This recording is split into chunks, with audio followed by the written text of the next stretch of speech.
జెండల్ salute salami సస్ God shoot సస్.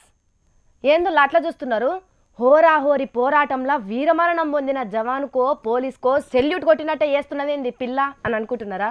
నేను చెప్పే ముచ్చట అసొంటిది కాబట్టి అట్లా చెప్పిన. మరి ఆ ముచ్చట ఏంది, ఎవలకు గౌరవ వందనం చేస్తున్నారో తెలియాలంటే మనం కూడా అక్కడికి పోవాలి. చలో రాని నాతో పాటు. జెండల్ సల్యూట్ సలామీ సస్.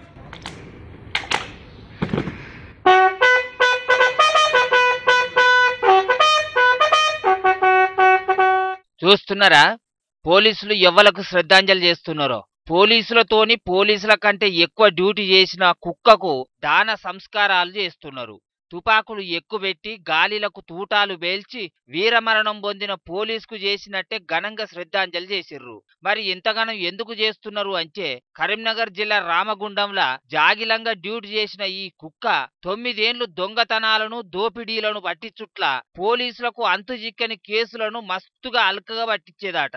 ట్రైనింగ్ తీసుకొని 11 ఏళ్లు ఇరాం లేకుండా పోలీసులతోని పనిచేసిందాట. ఈ కుక్క రంగంలోకి దిగుతున్నదంటే దొంగలు లాగులు దడుపుకునే కతుండేదాట.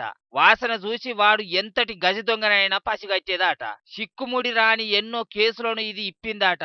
అందుకే సిన్సియర్ గా డ్యూటీ చేసిన ఈ పోలీస్ కుక్కకు ఘనంగా దహన క్రియలు చేసిర్రు. దీని పేరు క్లాసీ. అంతుబట్టని కేసులను అవలీలగా దొరకబట్టినందుకు దీనికి అవార్డులు కూడా వచ్చినాయటనులా. ఉత్తమ ప్రతిభ అవార్డు ప్రశంస పత్రాన్ని కూడా ఇచ్చి సత్కరించినరట పెద్ద పోలీస్ సార్లు. అసొంటి క్లాసీకి పాపం ఈ నడుమ పానం మంచిగుండక నిన్న జీవిడ్చిందట. అంత బాగా పనిచేసిన క్లాసుకి మేమేం చేసినా తక్కువే అని ఘనమైన లాంఛనాలతోని దహన సంస్కారాలు చేశారు. దీన్ని బట్టి ఏమర్థమైందంటే, మన పనిని బట్టే మనకు ఇలువుంటది, అది జంతువైనా మనిషి అయినా. జెండల్ సల్యూట్ సలామీ సస్.